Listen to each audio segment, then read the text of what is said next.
Do you remember when Marcia Brady broke her nose and John Travolta was stuck in that plastic bubble? Then you should check out the Pop Culture Preservation Society, the podcast for people born in the big wheel generation who had no limits on their screen time and learned about making love from AM radio. We believe our Gen X childhoods gave us unforgettable songs, stories, characters, and images. And if we don't talk about them, they'll disappear, like Marshall, Will, and Holly on a routine expedition.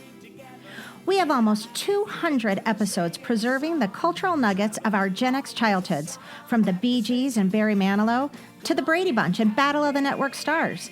Every episode is packed with the shows you watched, the songs you listened to, the books you read, and even the posters on your wall. Remember this guy? Hi, this is Sean Cassidy, and you are listening to the Pop Culture Preservation Society. Were you Team Sean or Team Leif? It doesn't matter, because all Gen X childhoods are welcome here, and that's exactly what you'll find when you listen to the Pop Culture Preservation Society on your favorite podcasting app. I'm Carolyn. I'm Kristen. And I'm Michelle, and we are your pop culture preservationists.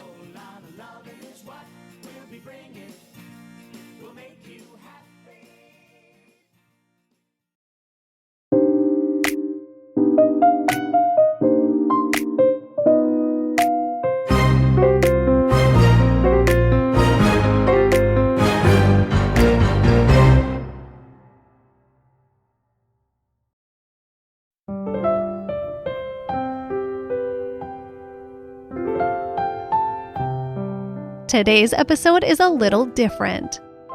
I'm going to be sharing with you some fun vintage articles from my collection of old Hollywood movie magazines. Why? Well, because they're super fun to read. And because I'm on vacation as we speak, and I simply didn't have enough time to give my next subject the respect she deserves before I left. But I have her biography book with me on my trip, and we'll be doing research on my trip and my downtime, on the plane and the airport. Any free second I have is devoted to her and you guys. So I'll be ready to record her story the second I get home. Where am I? Hollywood. My favorite travel companion, my mom, and I are in LA with a robust itinerary of all things old Hollywood. I'll tell you a little about it soon. So, for today, I am taking you inside the pages of the February 1954 issue of Screenland Magazine. I do something similar over on Patreon where our bonus content resides. Only with that, I read mostly the celebrity gossip pages. They're super fun. So if you like what you hear today, you will love our cocktail party episodes on Patreon. I have Screenland, Photoplay, Modern Screen, and Picture Play magazines ranging from the silent era into the 1960s. And there is a lot of entertaining content in them. And the ads are the best. I'll share a couple of things from the February 1954 issue of Screenland with you today. And if you want to hear the gossip pages from this same issue, I'll be sharing that on our bonus cocktail party episode on Patreon this month. For now, let me take you back in time to February 1954 Hollywood.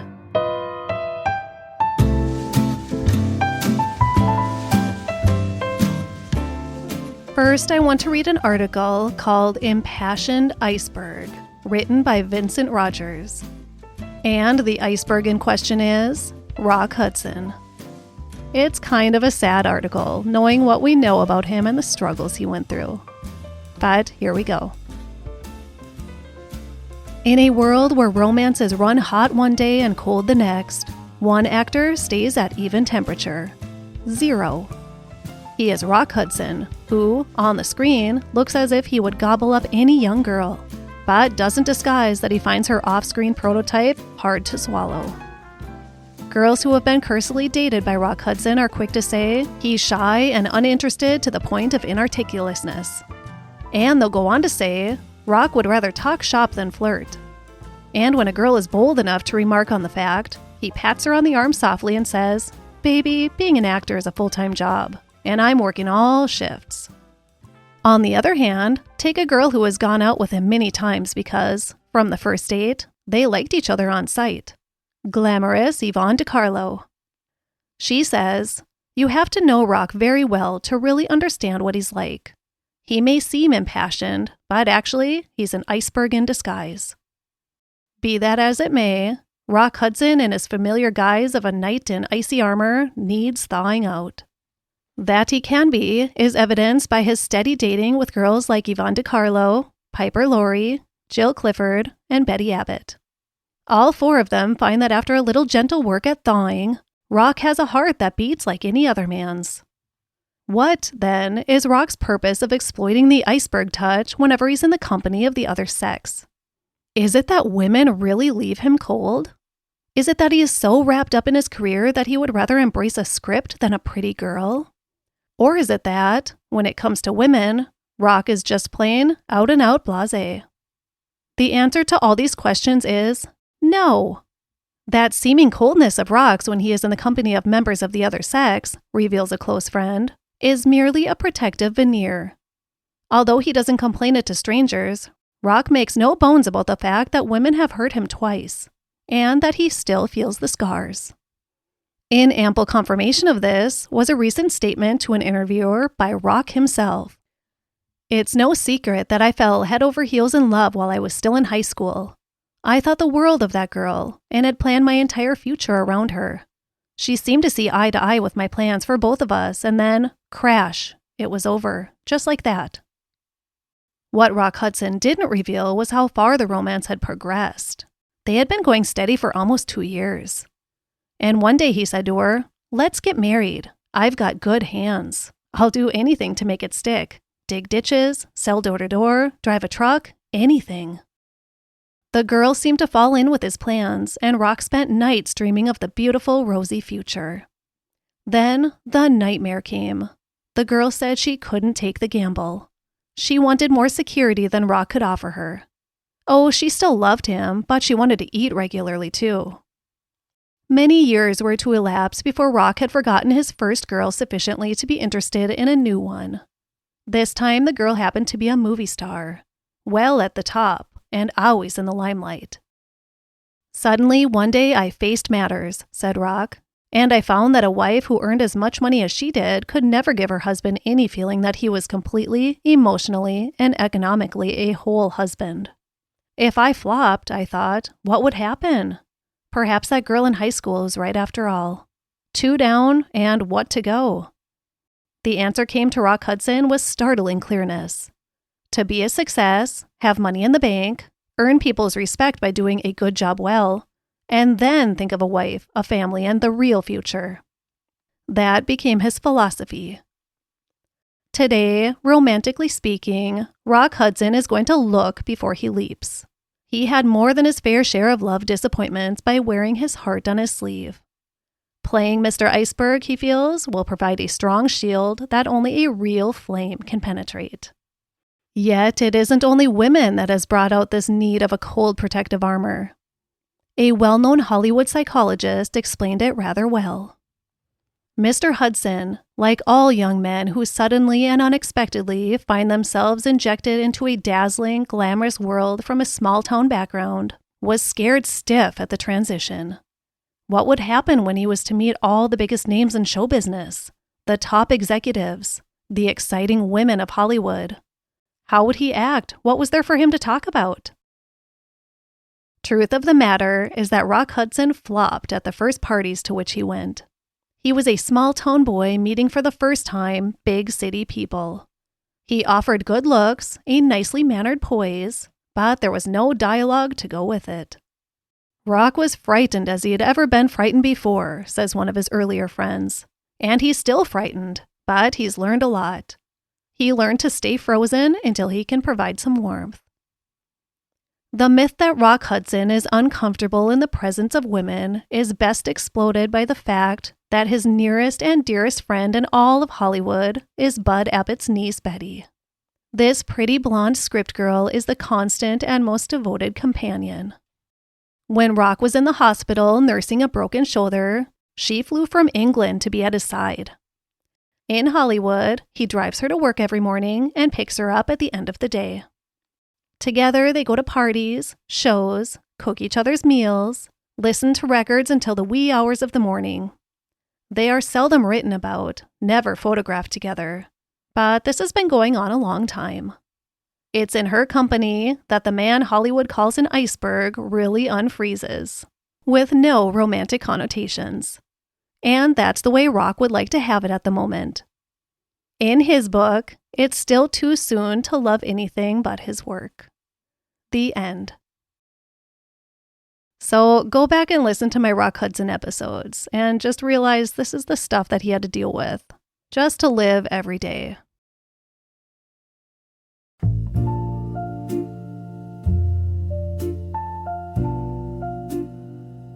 Okay, moving along.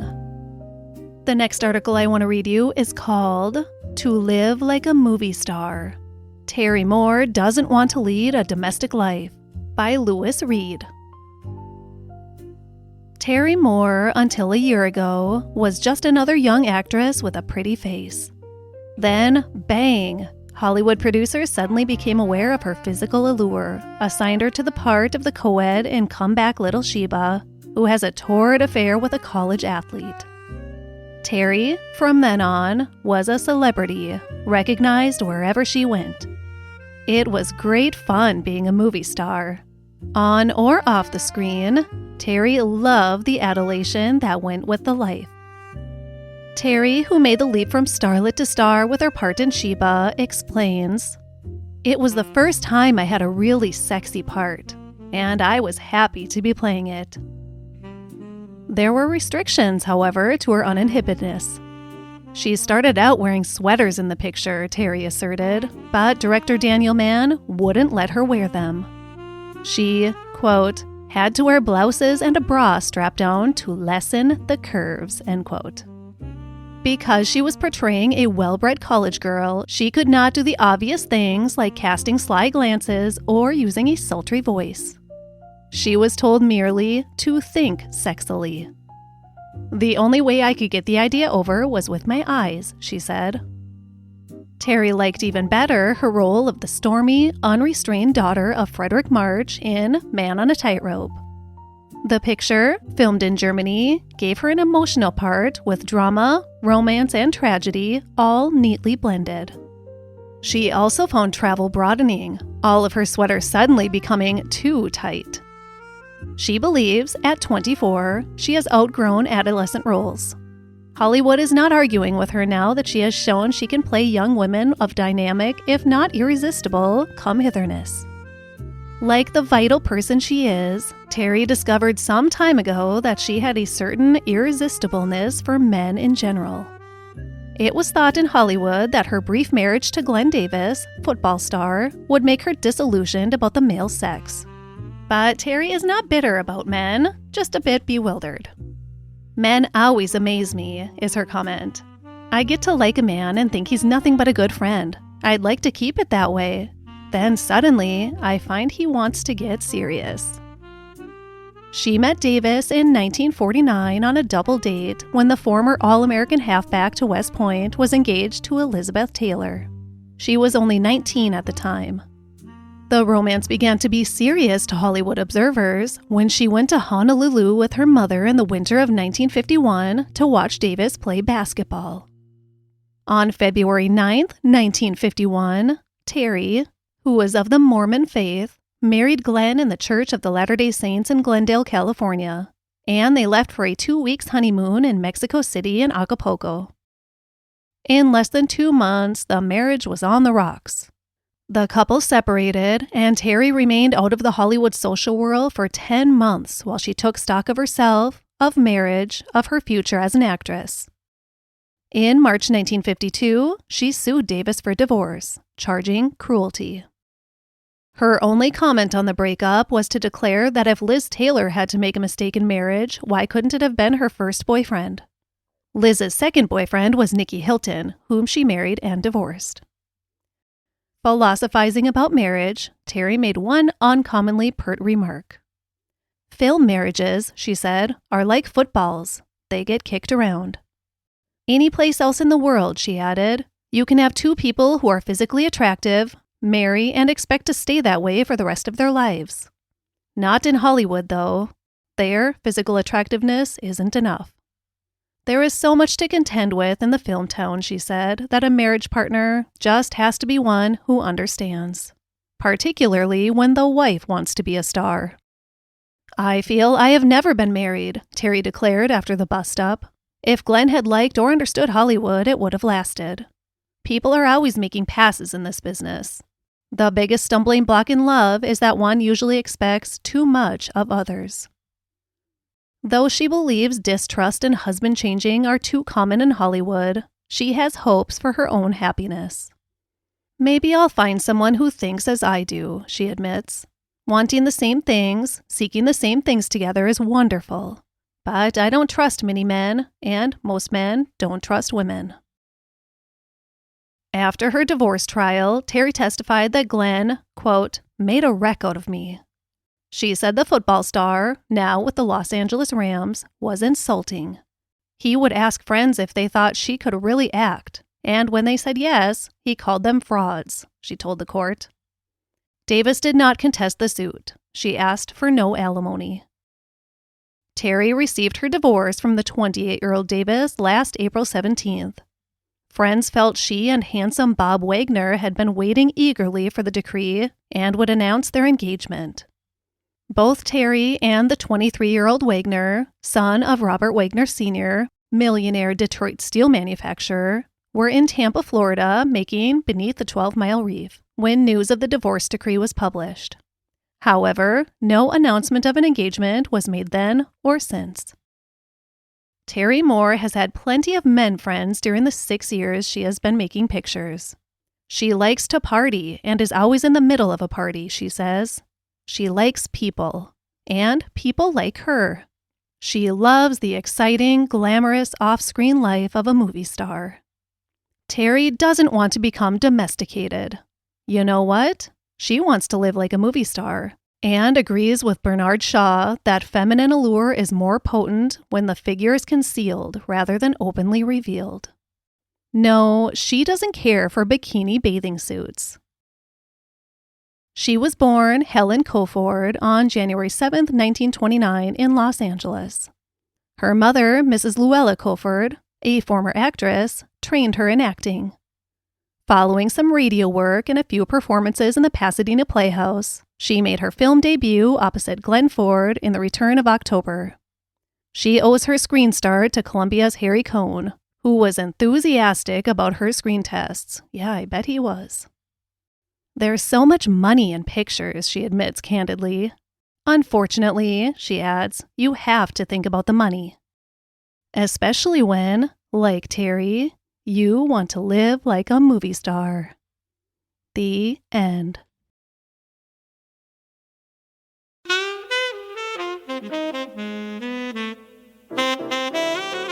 Okay, one more article. This one is titled, "Do Women Hate or Envy Lili?" by D. Phillips. When beautiful Lili St. ceased undressing in burlesque theaters and nightclubs and pulled herself up by her G-string in Hollywood eminence, she sharpened the critical reaction that has long been manifest among the womenfolk of the country. Blonde, long-legged Lili, however, merely shrugs her sharply shoulders, smiles her sultry smile, conscious that her physical charms continue to be enthusiastically appreciated by men. Something of a philosopher is the 34-year-old Lili, who has trained herself in the wiles of Carmen and Cleopatra. She can afford to be patient and tolerant toward her own sex, because she attracts the ardent approval of the opposite one. Like all temptresses of the ages, offstage and on, she knows she rouses the envy, even the hate, of women. No girl, no matter how convincingly she conveys her innate demureness, can expect to win the eyes of women if she makes physical allure her stock in trade. Lili only hopes it is envy rather than hate that her particular specialty creates in her sisters. A buxom bundle of bare skin is Lili St. Cyr, and she insists she was neither nude nor lewd when she gave nightclub and burlesque customers in eyeful. Now that she has transferred her art to the screen, making $2 a week cash money in the process for her Technicolor debut in RKO's Son of Sinbad, she has said farewell to burlesque. "I've done my bit for burlesque. I've served my time. That leaves me out," she said at her last burlesque engagement in Los Angeles. To the film, she now brings the sizzling dances which once served to heat drafty burlesque house stages. But there are, of course, exceptions in her routine. Not a bump or grind does she offer in her screen impersonations. What certain something does Lili process that other triumphant clothes-shedding queens seem to lack? It will come as a surprise to her feminine detractors, but if you ask her, she has a word for it: imagination. Believe it or not, she fails to specify her sex appeal. Her exotic, earthy personality with its abundance of curves in the right places as her really victorious virtues. But Lili will have a hard time persuading male admirers it was imagination that raised burlesque from an all-time low in box office receipts as well as in quality of presentation. A vivid beauty, she offered her patrons a subtle air of intelligence and good breeding. But all the time, she gave them what they wanted. And what they wanted, obviously, was to see Lili as nearly naked as the law allowed. Such success could only stem from, well, the imagination. She built up a big following and a big bankroll as a daring, dancing daughter of Eve. "I don't mind playing in burlesque," she once said. "I got more than twice the money I get at nightclubs, and the audiences were warmer." Today, referring to her palpitating past, she maintains proudly that just as she shed her clothes with neat abandon, she also was the first stripper to get dressed on stage, the first to take a bath on stage, and the first to pantomime the great charmers of history. "I started my career with a long blonde wig and a fig leaf," Lili slyly commented. "Now I'm floating around a camera in a gossamer veil. My costumes have become more elaborate, but my talent seems to have remained consistent." There's a lot of this talent, too. 5'9" of a comely chassis that would startle Venus, a distinct flair for smart clothes, and a gift to recreate vividly history's most infamous sirens. "My first siren was Eve, for more reasons than one," Lili grinned. "I didn't have much money for costumes, so Eve was a natural. And I mean natural. The characterization was a success simply because of my lack of funds. At any rate, my costume consisted of long hair and a fig leaf." Since then, Lili has done considerable for the sirens of history. In addition to Carmen and Cleopatra, she has brought back to life exciting moments from the lives of such sensational temptresses as Salome, Delilah, Aphrodite, and good old Sadie Thompson. Much of Lili's career has been spent in exotic costumes, or out of them. Consequently, she has a real passion for clothes. "I like clothes," she said, "but I don't like our modern dress. I'd like to drop out of this world and relive the days 2,000 years ago. Clothes were graceful and exotic then." Which may be why Lili has devoted so much time to proving that beauty is ageless and forever desirable. After spending 6 undraped years in burlesque and nightclubs, she decided in late 1951 to do a switch and dress. She had suddenly come to the belief a girl can look much sexier dressed than undressed. Reaching Las Vegas, Nevada, she arranged with Tom Douglas, millionaire Hollywood decorator, to prepare a new nightclub act for her.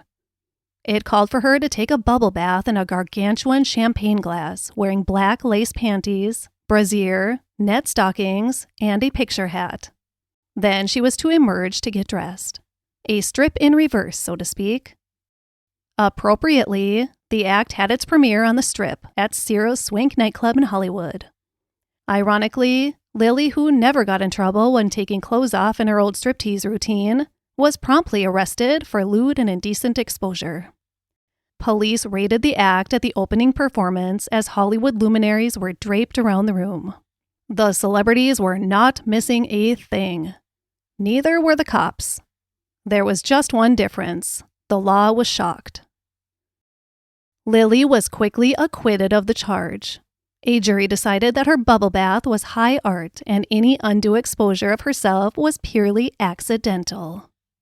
For a week, she posed demurely in court, her celebrated body covered up to her chin while witnesses testified they did, or didn't, see too much of her during her bath. One main issue was whether she climaxed her act with a bump and grind. A bump, one witness said, is a pelvic propulsion, while a grind is a circular movement of the hips without any accompanying action of any other part of the body. All of this had to be laid out in court. Lili St. has never sought to conceal her past as a part of her questionable burlesque side of theatrical life. Indeed, she asserted, burlesque has a lot of good things to offer. But often there is definitely no principle involved, she said. One of the most flattering, but annoying, examples of lack of principle was the girl who studied my act from the wings, dyed her hair blonde, duplicated my setting and props, and billed herself as Exotic Lily. She had the cooperation of the theater, too. The only thing we had in common was our height. Well, the customers were annoyed when they realized they had been taken in by an unreasonable facsimile. According to Lili, this stealing of material is quite common in burlesque, and it is not unusual in nightclubs either. Of course, there is a reason for the desperate demand for material, she said. We have to come up with a completely new act weekly without rehearsal. You just start off cold and ad-lib your way through a new act. It's a wonderful experience, but lends itself to act swiping. Lili has no idea what to expect from her movie audiences. In fact, she's rather surprised to find herself in pictures. The startling thing about her new career, according to some observers, is that it took Hollywood so long to recognize Lili as screen material. Whatever her work, she names the price. And always it is a fancy one. Her once ambition in life, she has said, is to make $1 million. Though she hasn't made a definite financial statement, she has reached the happy position of working only when she wants to. Lili has come a long way from the days in Pasadena, where as a little girl recently arrived with her mother from her native Minneapolis, she spent her time studying ballet. When she completed school, she went to work as a waitress, but her good looks were too much for that kind of job. Jack Powell, a top photographer, spotted her and immediately talked her into becoming a model. Changing her name from Marie Van Schaack to Lili St. She was for the next 2 years a very busy model. Then she answered a showgirl call by Nils T. Granlund, nightclub entrepreneur, and spent the next 3 years at the Florentine Gardens in Hollywood. Meanwhile, she started working on the idea of recreating historic sirens. She tried it out at the Florentine. It caught on. New York talent agent Miles Ingalls saw the act, and within a matter of months, Lili was a headliner in burlesque and nightclubs. I wasn't even thinking of pictures, she said. Then one day I got an offer to appear in The Miami Story, and my movie career had begun. Lili has been married twice. Her first husband was actor Paul Valentine. He sued for divorce in 1948, charging he got to see Lili only when she was performing in a Los Angeles burlesque theater. A former Broadway dancer, he created and staged many of her dances. Her second husband, whom she recently shed, was Armand Orsini, a former civil engineer who gave up his career to open a coffee shop on West 56th Street, New York, and acts as Lili's manager. The blonde dancer, reportedly, is to marry Tom Douglas, but he has denied he is engaged to her. However, she is said to be wearing a $12,000 diamond ring, which he gave to her. Both Douglas and Orsini are deeply interested in Lili's career. Armand got nervous when I was on the stage, but only because he wanted me to be my best, she said. As a former civil engineer, his interest in my career amazed me. Lili likes her new movie life, finds it wonderful to be able to wear the kinds of ensembles all women dream of. The only thing wrong with the movies is there is not enough room for self-expression. I've always been a firm believer in self-expression, said Lili with just a hint of her alluring Carmen smile. The end.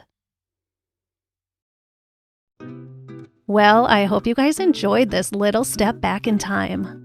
I may do something similar to this every now and then because sometimes it's really difficult to keep up with my research and editing. That pesky job of mine keeps getting in the way.